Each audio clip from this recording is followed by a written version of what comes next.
नमस्कार अशोक दास गपसप्र अध्याय को आपको स्वागत। गपसप गपसप गपसप गपसप आम टे फेर आम पुराणा दिन को आ गाँ को आपण मन पकात गाँर से पुराणा दिन में केमती थिला चाष क्षेत्र अवस्था शगड़र केकटर शब्द आउ क्षेत्र भितर गला बेले किचिर मिचिर अनेक किसी शब्द। ओडिशार ग्रामीण जीवन में कृषि केवल एक जीविका नुहे, यह थिला एक सामाजिक व्यवस्था सम्मिलित श्रम ऋतु उपर निर्भरता एवं पारंपरिक ज्ञान उपर चली गाँ गंडार जीवन। किंतु विगत कई दशक मध्य यही व्यवस्था द्रुत गति बदली। यांत्रिकीकरण आसी चाषींकर भावना बदली एवं कृषि काम को अनेक बोझ भावुंट छाड़देवा उचित कहते। उभय पुराणा और नुआ व्यवस्था सुविधा असुविधा रहा स्वाभाविक, किंतु आज गपसप्रे आम केवल से जो पुराणा स्वप्न दिन कथा मन पकेबानी, आम कौटा ठीक कौटा भूल एवं आम कौ अवस्था दे गति करछे से संपर्क में आलोचना करबा। आ आलोचना पाई आम सहित स्टूडियो उपस्थित अच्छा बंधु वैष्णव चरण महांती। नमस्कार। नमस्कार। तो गत थर कही आम पुणी शीघ्र देखा बोली। तो आपण तो पिलादिने गाँव में रोले, मु बरम कम रही आपण बेसी दिन कटई तेरे कथा हूँ केमती थिला से दिन पिलादिने कौन मु तो बाहा हवा पर्यंत एमए पढ़ा पर्यंत मुझे एमए पढ़ुली आईए पढ़ा पीयू पढ़ा ठार मु चाष करुली घरे। तेणु मु गोटे पक्का चाषी थी, पक्का चाषी। एवं मो घटना हूँ जोटा चाषर जो परिवर्तन आसला से अंगे निभे 1970 मसीह प्रथम आसला जे आम अधिक अमलक्षम धान चाष करूँ, से हूँ टाइचुंग आसला। टाइचुंग जो आसला एड़े एड़े छोट छोट धान ठुकुरा ठुकुरा धान एड़े एड़ी एड़ी बढ़िया देखागला, ओ भर्ती होगा धान। से आरंभ है चाष विषाक्त होगा, चाषी कूल बोले चाष भाया गोटे वृत्ति प्रदूषित होगा। समस्ते कहले बहुत धान, मुझे 28 भरण धान अमल करी 1970 मसीह बो मरीगला जो मुझे चाष करी 28 भरण धान अमल करी। भावन देखी जो आमर वर्ष को 5 भरण धान हम के धान, कितु से कौन है से आम एंड्रेक्स आ एंड्रिन जानलु, ताको स्प्रेयर रे औषध पका जाई जानलु। जो मोटर स्प्रेयर पड़े जो शब्द हम मुहरे गामुछा बिंदिकी कछा भिड़िकी पछाड़े मेसीन पकईब औषध पकईब से माछ जाक मरीगले। प्रकृत में सार आसला कीटनाशक आसला से शुणु माछ जाक जहाँ पोखरी माछ पोखरी न बिले आमर माछ होता शेउल माछ बिले बंशी पोतिक धरुलु, शेउल माछ मरीगले। गोटे कण माछा धरा जाए सब माछ नईकी व्यापीगला, से माछ से बंद होगला। तापर सब चढ़ई गुड़ाक मरीगले, बिलुआ मरीगले, कोकिशियाली मरीगले, नेउल मरीगले, साप मरीगले, धंड देखागले। पूरा एक प्रकार गोटे परिवर्तन होगला, जहाँ को कहती प्राणी जगत उद्भिद जगत गोटे परिवर्तन होगला। मैंने कहे गले घर चटिया ठार शागुणा पर्यंत आउ कौन आम आगर जो चित्र था सीटा कौन आम देखुचे फुल शागुणा तो आम देखुलु। ये शागुणा कौन पिला पचारे देखिए शागुणा कौन से देखी ना आप देखो जो रुआ बचा हुए धान कटा हुए समस्त एकाठी से माने जो कहती स्त्री लोक मैंने हूँ बा पुरुष लोक मैंने हूँ एकाठी मिसिक जो कम करवा बंद तो हो गला। से जो गीत गाइबा से जो कम करवा माने से गोटे माने जो गोटे जो सामाजिक संस्कृति भाया गोटे से थिला से हलिया गीत अच्छी कि हलिया गीत ना देखु जेते आमर पर्वपर्वाणी सब हूँ कृषि भित्तिक पर्वपर्वाणी। आपड़ दोल पुनिया कहतु, रज कहतु, दशहरा कहतु, पुषु पुनिया कहतु, अगिजला कहतु, सब हूँ सब माने कृषि सहित केमती ना केमती से गोटे बांधी रही। राति पाइले गाई बांधिदेले, गाई मुहाइले, तापर सका हल जीव बोले समस्त बारी पिंडार थुआई लंगल आ जुआली, लंगल जुआली थुआब आसबे लंगल गाँ दांडे देखे एपटू जा थुआई तो लंगल सब से गोरु खाई जाइए बलद खाई सारी जोचा हम मुंड्रे गोटे ठेका बंधा हो 5 जण धरिए चलिले ସେ କ'ଣ ସେଇଟା ଆଜିକାଲି ଯଦି ପଚାରିବେ ପିଲାଙ୍କୁ ଲଙ୍ଗଳ କ'ଣ, ଜୁଆଳି କ'ଣ, ହଳ କ'ଣ, ବଳଦ କ'ଣ ବି ଦେଖି ନାହାନ୍ତି। ଆଜିକାଲି ତ ବଳଦ ଦରକାର ନାହିଁ ନା, ସବୁ ଟ୍ରାକ୍ଟର ହେଇଗଲା ଚାଷ କରିବା ପାଇଁ। କଥା ହେଉଛି ମାନେ ଏଇ ଯେଉଁ ସୁବିଧା ହେଲା, ଋଣ ମିଳିଲା, ସବସିଡ଼ି ମିଳିଲା, ତେଣୁ ଆସ୍ତେ ଆସ୍ତେ ଯେଉଁ ଚାଷ କାମଟା ଆଗେ ଗୋଟେ ଗାଁରେ ଗୋଟେ ଯେମିତି ଥିଲା ଯେତେ ଜମି ଅଛି ସେ ଗାଁଟା ସାରା ଲୋକଙ୍କର ସେଇଟା ହେଉଛି ଦାୟିତ୍ୱ। ଆଜି ୟାଙ୍କ ବିଲରେ, କାଲି ତାଙ୍କ ବିଲରେ, ପରଦିନ ଆଉ ଜଣଙ୍କ ବିଲରେ ସମସ୍ତେ ମିଳିମିଶିକିରି କାମ କରୁଥିଲେ। ସୋ ଏଇଟା ଗୋଟେ କମ୍ୟୁନିଟି ଏଫର୍ଟ ଭଳିଆ ଥିଲା।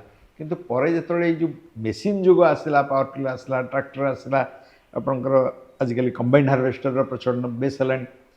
ତେଣୁ ମୁଁ କହିବି ଯେ ସେତେବେଳେ ଯେଉଁ ଗୋଟେ କମ୍ୟୁନିଟି ଆକ୍ଟିଭିଟିଜ୍ ଯେଉଁ କୁହନ୍ତି ତା ବଦଳରେ ବର୍ତ୍ତମାନ ଗୋଟେ ଇଣ୍ଡିଭିଜୁଆଲ୍ ଏଫିସିଏନ୍ସି ବା ମେସିନ୍ ଏଫିସିଏନ୍ସିକୁ ଆସିଲାଣି। ଜଣେ ଲୋକ ଆସି ଚଳେଇ ଦେଉଛି, ଭଡ଼ାରେ ଦେଉଛନ୍ତି, ଅନ୍ୟମାନେ ତାକୁ ନେଉଛନ୍ତି।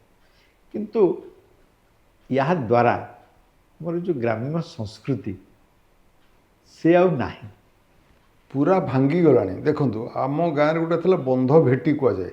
ବନ୍ଧ ଭେଟି କାମ ପ୍ରତି ମାସରେ ଥରେ ଦୁଇଥର। ଯେତେବେଳେ ହଳ ନିଷେଧ ଦେଖିବ, ଗୋଟେ ପାଞ୍ଜିରେ ଥାଏ ହଳ ନିଷେଧ। ହଁ। ଯେଉଁଥର ହଳ ନିଷେଧ ଥିବ, ଶରଣ ଥିବ, ଶରଣଟା ହେଉଛି କ'ଣ, ଯେତେବେଳେ ଘର ଛପର ହେବନି, ସେ ସମୟଟା ହେଉଛି ଚାଷୀର ଘରେ ବସିବା କଥା। ସେଇଦିନ ଯେଉଁଦିନ ହଳ ନିଷେଧ ଥିବ, ଗାଁରେ ସମସ୍ତେ ଏକାଠି ଘଣ୍ଟ ବାଡ଼ି ଦିଆଯିବ, ସମସ୍ତେ ଏକାଠି ଯିବେ ବନ୍ଧ ଭେଟି କାମ କରିବା ପାଇଁ। କାହିଁକି? କେଉଁଠି ପାଣି ଯାଉନି କେଉଁ ଗହିରକୁ, ସେଠି କାମ କରିବେ। କେଉଁଠି ରାସ୍ତା ହେବ, କେଉଁଠି ବନ୍ଧ ପଡ଼ିଲେ ବେଶୀ ପାଣି ଆସିବ ବର୍ଷା ଦିନେ, କେନାଲ ନଥିଲା, କିଛି ନଥିଲା ସେତେବେଳେ। ଆପଣ କିନ୍ତୁ ଚାଷ ଯାହା ହେଉଥିଲା, ଚାଷ ବିଭିନ୍ନ ପ୍ରକାର ଚାଷ, ମୁଗ, ବିରି, କୋଳଥ, ଫେସି, ଧାନ, ସେଗୁଡ଼ାକ ନାହିଁ ଆଉ।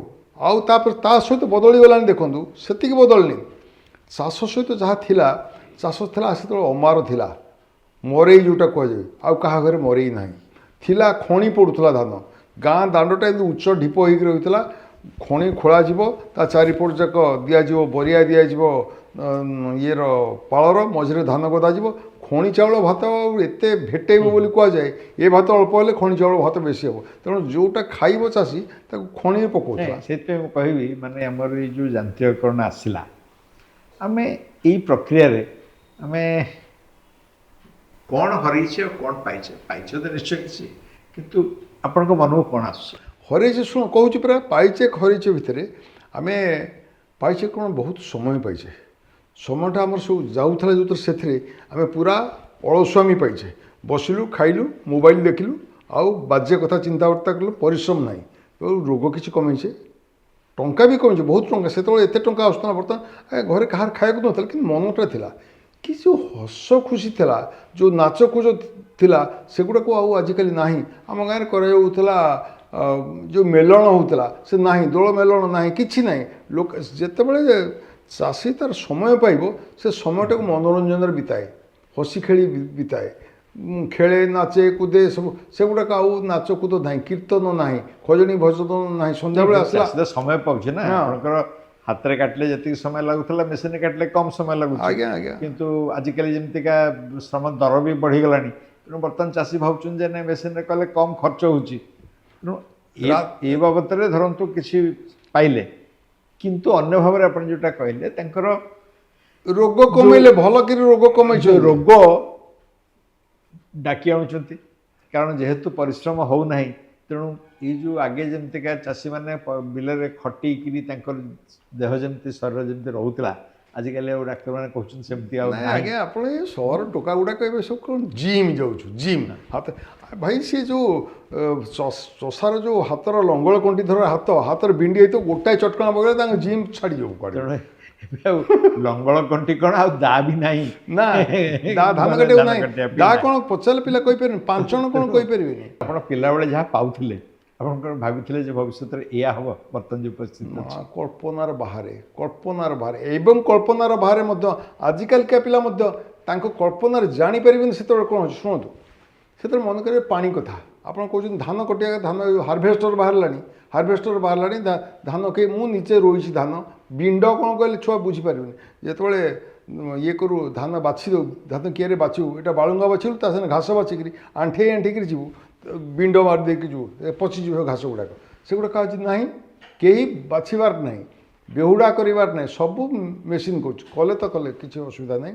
ସେଥିରେ କ'ଣ ହେଉଛି ନା, ପରିଶ୍ରମ ବର୍ତ୍ତମାନ ଆମେ ରାମଦେବଙ୍କର ଯୋଗ କରୁଛୁ ଆଣ୍ଠେଇକିରି ଗୋଟାଏ ଗୁଣ୍ଠି ବିଲ କେତେ ପ୍ରକାର ତାକୁ ଆମେ କୃଷି ଯୋଗ ବୋଲି କୁହାଇବା ଆଣ୍ଠେଇ ଆଣ୍ଠେଇକି ଯୋଗ କରିବେ ସକାଳୁ ଉଠିକିରି କାକର ଛଡ଼ା ଧାନ କାଟିବେ ଯେତେ କାକର ପଡ଼ିଥିବ ବର୍ଷା ତ କାରଣ କାକରଟା ଛାଡ଼ିଗଲେ ଧାନ କେଣ୍ଡା ଗୁଡ଼ା ଛିଣ୍ଡି ପଡ଼ିବ ତେଣୁ ସକାଳୁ ଉଠିକି ନଈ ନଈକିରି କାଟିବେ ଆପଣ ଗୋଟାଏ ଗୋଟାଏ ଏକର କାଟିଦେବେ ଏ କି କଥା ଏ କଥା ହେଉଛି ବୈଷ୍ଣବ ଆପଣ ତ ମାନେ ଗ୍ରାମୀଣ ଜୀବନକୁ ନେଇକରି ଅନେକ କଥା ଲେଖିଛନ୍ତି ତେବେ ଆପଣଙ୍କ ନିଜ କ୍ଷେତ୍ରରେ ଏମିତି କ'ଣ ଗାଁର ସ୍ମୃତି ଅଛି ଏଇ ଚାଷବାସକୁ ନେଇକରି ଯେଉଁଟା ଆପଣ ଏବେ ବି ଭୁଲି ପାରିନାହାନ୍ତି ଆଜ୍ଞା ଶୁଣନ୍ତୁ ସେ ସ୍ମୃତି ତ ଭୁଲିବାର ନୁହେଁ କେବେ କେବେ ଭୁଲି ହେବ ନାହିଁ ଆମେ ମନେକର ଯେଉଁ ମୁଁ ସେତେବେଳେ ଯେଉଁ ପ୍ରକାର ମାଛ ଧରୁଥିଲି ଢିଙ୍କିରେ କୁଟିବା ଧାନ ଢିଙ୍କିରେ ସବୁ ଘରେ ଢିଙ୍କି ଥିଲା ଢିଙ୍କି ଚାଉଳ ଯେଉଁ ଖାଉଥିଲେ ଚାଷ ସହିତ ସମ୍ପୃକ୍ତ ସମସ୍ତଙ୍କ ଘରେ ଚକି ଥିଲା ଇଏ ବିରି ରଗଡ଼ା ହେଉଥିଲା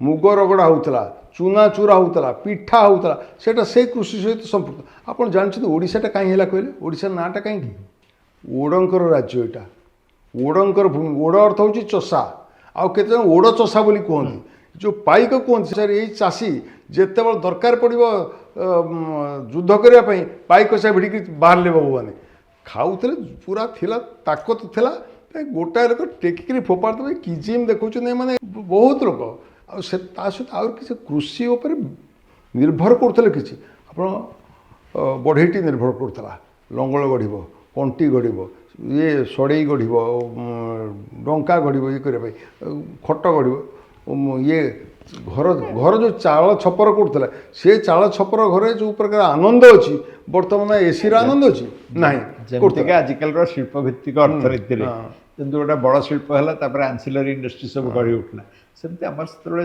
କୃଷିକୁ ନେଇକିରି ଅନେକ କିଛି ଲୋକ ତା ଦେହରୁ ନିଜର ଜୀବନ ଜୀବିକା ପାଇଁ ନିର୍ଭର କରୁଥିଲେ ସେ କଥାଟା ନାହିଁ ନା କମାରଶାଳ ଥିଲା ଆଉ କମାରଶାଳ ନାହିଁ ବଢ଼େଇଘରେ ନାହିଁ ବଢ଼େଇ ମୁଗୁର ନାହିଁ କରତ ନାହିଁ ବାର୍ସି ନାହିଁ ବଟାଳି ନାହିଁ ନିହଣ ନାହିଁ ଭଅଁର ନାହିଁ ଆଉ ସବୁ ମେସିନ୍ କରି ପକେଇଲା କମାରଶାଳ ନାହିଁ ସବୁ ମେସିନ୍ କରି ପକେଇଲା ତେଣୁ ସେମାନେ କିଛି କରିପାରୁନାହାନ୍ତି ଖାଲି ବସିଲେ ରୋଗ ହେବ ଖାଇବୁ ଆମେ ଦେଖିବୁ କ୍ରିକେଟ୍ ଦେଖିବୁ ସିନେମା ଦେଖିବୁ ରୋଗ ଟାଣି ଆଣି ମୋବାଇଲ ଦେଖିକିରି ଆଉ ମୁଣ୍ଡଟାକୁ ଖରାପ କରିଦେବୁ ଏଇଟା ହେଉଛି କଥା କିନ୍ତୁ ସେତେବେଳେ କ'ଣ ଥିଲା କରୁଥିଲେ ତେଣୁ ଖାଉଥିଲେ ବି ସେତିକି ସେମାନେ ଯେଉଁ ଖାଦ୍ୟ ଖାଉଥିଲେ ମୋ ବୋଉ ଆମେ ଗରିବ ଥିଲୁ ବୋଲି ମୋ ବୋଉ ମୋତେ ମାଣ୍ଡିଆ ଯାଉ ଖାଇବାକୁ ଦିଏନି ମୋତେ ପଖାଳ ଭାତ ଖାଇବାକୁ ଦେବ ସିଏ ମାଣ୍ଡିଆ ଯାଉ ଖାଇବ ମୁଁ ଏବେ ଭାବୁଛି କେଡ଼େ ବୋକିଥିଲା ମୋ ବୋଉ ବର୍ତ୍ତମାନ ମିଲେଟ୍ କହିକିରି ଖାଲି ସବୁ ଆଗେ ଯେତେ ବଡ଼ ବଡ଼ ଲୋକ ଘରକୁ ଯିବେ ସକାଳୁ ମାଣ୍ଡିଆ ଖାଉଛନ୍ତି ଆମ ଘରେ ଗରିବ ଲୋକ ବୋଲି ବୋଉ ମୋତେ ପଖାଳ ଖାଇବାକୁ ଦିଏ ନିଜେ ଖାଉଥିଲା ମାଣ୍ଡିଆ ଯାଉ ଆପଣ ଭାବିଲେ ଦେଖି ଏବଂ ମାଣ୍ଡିଆ ଆମେ ପୋଡ଼ିକିରି ଖାଉଥିଲୁ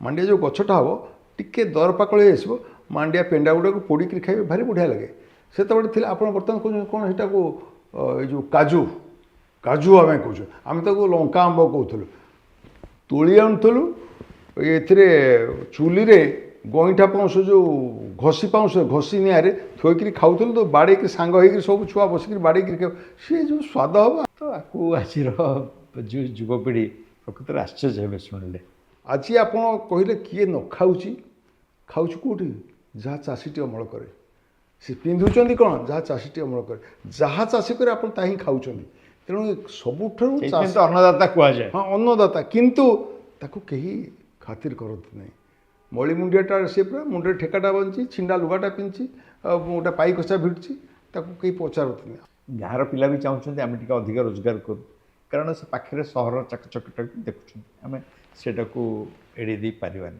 ସେତେବେଳେ ଯେଉଁ ଧାନ ବିହନ ପିଣ୍ଡାଗରି କଦଳିଆ ଚମ୍ପା ବୁଢ଼ା ମଣ୍ଡା ଧୁସୁରା କଳାଜିରା ଏଗୁଡ଼ାକ ଯେଉଁ ହେଉଥିଲା ଧାନ ତେଣୁ ସେ ଯେଉଁ ସେତେବେଳେ ଯେଉଁ ଥିଲା ତେଣୁ ସେ ବିହନ ଆଜିକାଲି ନାହିଁ ସେ ପ୍ରକାର ବ୍ୟବସ୍ଥା ନାହିଁ ଚାଷ ଉପକରଣ ନାହିଁ ଚାଷ ଜିନିଷ ସାଇଥିବା ପାଇଁ ଜିନିଷ ବି ନାହିଁ ଆଜିକାଲି ଓଳିଆଟିଏ କେଉଁଠି ପାଇବେ ଆପଣ ଓଳିଆ ଯେଉଁ ତ ପୁଡ଼ୁଗ କହୁଛନ୍ତି ଓଳିଆ ବନ୍ଧା ହେଉଥିଲା ବିହନ ରଖିବା ପାଇଁ ପାଇବେ କେଉଁଠି ଓଳିଆ କେହି ବାନ୍ଧି ଦେଇପାରିବ ଓଳିଆ କେହି ବାନ୍ଧି ଦେଇପାରିବେନି କିନ୍ତୁ ସେଥିରେ ଓଳିଆରେ ଧାନ ରଖିବା ବର୍ତ୍ତମାନ ଯେଉଁ ଘୁମଟା କେଉଁଠି ଅଛି ଆଜିକାଲି ପାଇବେ ଘୁମଟିଏ ପାଇବେନି ଆପଣ କୋଡ଼ମଇଟିଏ ପାଇବେ କେଉଁଠି କୋଡ଼ମଇଟିଏ ପାଇବେନି ଓଦର କ'ଣ ପାଇବେ ଓଦରଟିଏ ପାଇବେନି ଏଗୁଡ଼ାକ ସବୁ ବୁଡ଼ିଗଲାଣି ଶବ୍ଦ ବୁଡ଼ିଗଲାଣି ଏସବୁ ଦ୍ରବ୍ୟ ଗୁଡ଼ାକ ବୁଡ଼ିଗଲାଣି ଜିନିଷ ଗୁଡ଼ାକ ବି ବୁଡ଼ିଗଲାଣି ନାଇଁ ଯେବେଠୁ ଯେଉଁ ଯାନ୍ତ୍ରିକରଣ ଆସିଲା ସେତେବେଳେ କ'ଣ ବଦଳିଲା ମାନେ ଆମର ପ୍ରଥମେ କାମ କରିବାର ଢାଞ୍ଚା ବଦଳିଲା ନା ଆମର ମାନସିକତାର ପରିବର୍ତ୍ତନ ହେଲା ଯାହାଫଳରେ କି ଆମେ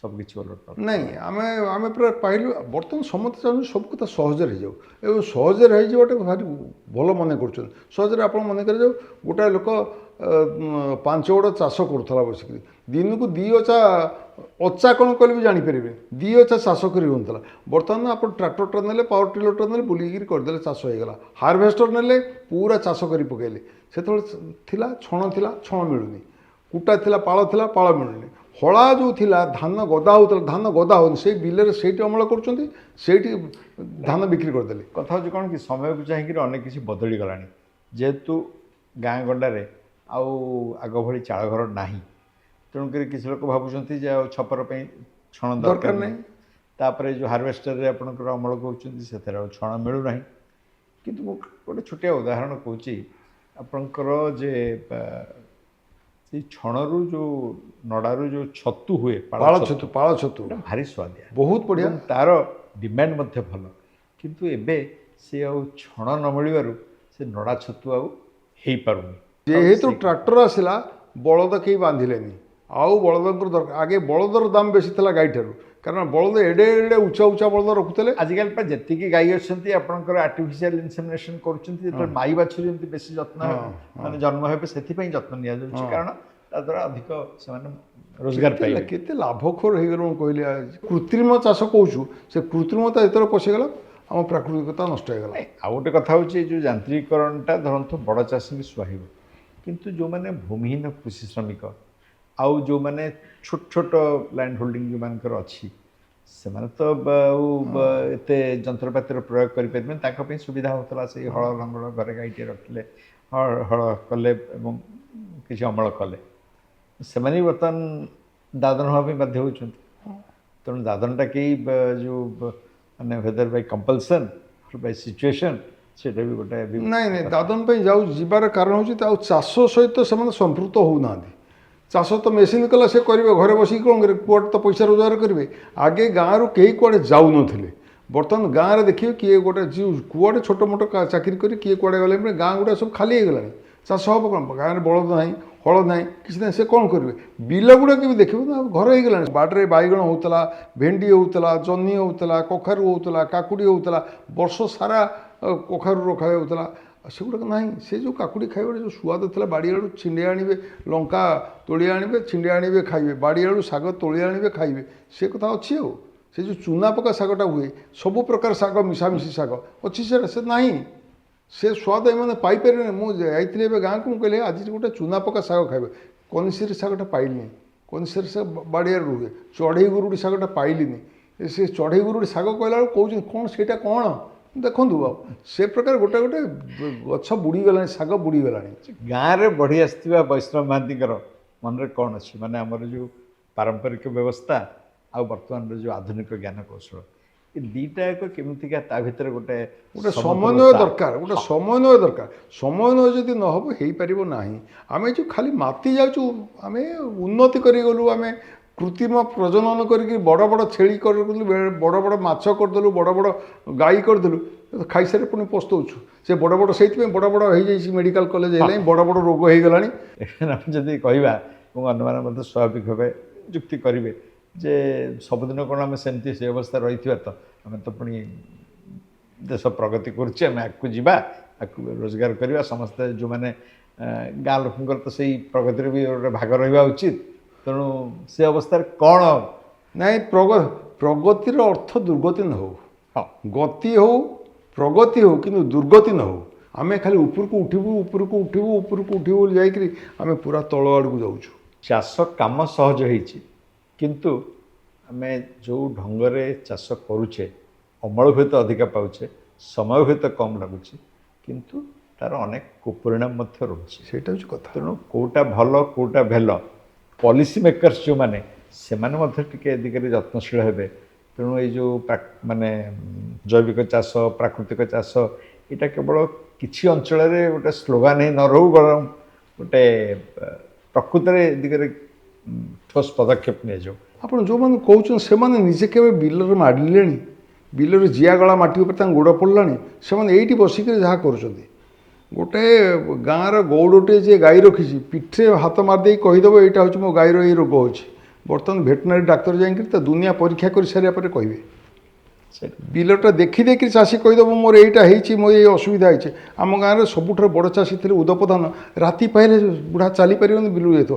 ମୁଁ କହିଲି ଜେଜେ କାହିଁ ଯାଉଛୁ ଏତେ ସକାଳୁ ବୁଢ଼ା ହେଇଗଲା ନା ରେ ମୋ ବିଲ କହିବ ମୋ ଖାମିଦ ଆଇଲା ମୋ ମାଲିକ ଆଇଲା ମୋତେ ଦେଖିଦେଲେ ମୋ ଗଛ ଗୁଡ଼ାକ କିନ୍ତୁ ଉଲସି ଉଠିବେ। ସତ କଥା ଆଜି ବିଲକୁ ଲୋକଙ୍କୁ ପଚାରିଲେ ଆପଣଙ୍କ ପିଲାମାନେ ଦେଖିନଥିବେ ଆପଣଙ୍କ ଗାଁରେ ବିଲ କେଇଟା ଅଛି ଧାନ କେଉଁଠି କେମିତି ଅମଳ ହେଉଛି ଜାଣିପାରୁନାହାନ୍ତି ଗଛ କେମିତି ହେଉଛି ଜାଣିପାରିବେନି କ'ଣ ତାହେଲେ କ'ଣ କହିବେ ଆପଣ ଭବିଷ୍ୟତ ପାଇଁ? ଆମେ ଖାଲି ଖାଇବୁ ଆମେ ବର୍ତ୍ତମାନ ଖାଉଟି ଗ୍ରୁପ୍ ହେଇଯାଇଛୁ ବର୍ତ୍ତମାନ ଖାଉଟି ଆମେ ଖାଲି ଖାଇ ଜାଣିଛୁ ଆମେ କିଛି କରି ଜାଣିନୁ। ଚାଷଟା ଅସଲ ଖାଇବାଟା ଆସେ କେଉଁଠୁ ଚାଷରୁ ଆସେ କିନ୍ତୁ ଆମେ ଚାଷ କରିବୁନୁ ଖାଇବୁ ଏବଂ ଯେହେତୁ ବେଶୀ ଖାଉଛୁ ଏବଂ କିଛି କରୁନୁ ସେଥିପାଇଁ ଆମେ ମେସିନ୍ ଲଗାଇ ଦେଉଛୁ ତାକୁ ଆମେ କହୁଛୁ ଆମ ପ୍ରଗତି ହେଇଗଲା। ଏଇଟା ହିଁ ହେଉଛି ପ୍ରଗତି ପରା। ଆଉ ସେ ପ୍ରଗତିରୁ ଦୁର୍ଗତି ଦୌଡ଼ୁଛୁ ମେଡ଼ିକାଲକୁ ଦୌଡ଼ୁଛୁ ଡାକ୍ତରଖାନାକୁ ଦୌଡ଼ୁଛୁ। ବହୁତ ଭଲ ଲାଗିଲା ଆପଣଙ୍କ ସହିତ ଆଜିର ଗପସପ୍।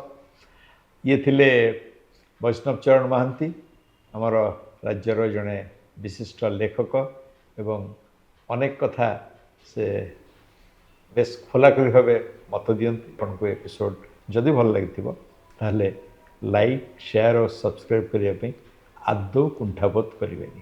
ନମସ୍କାର। ଗପ ସପ ଗପ ସପ ଗପ ସପ ଗପ ସପ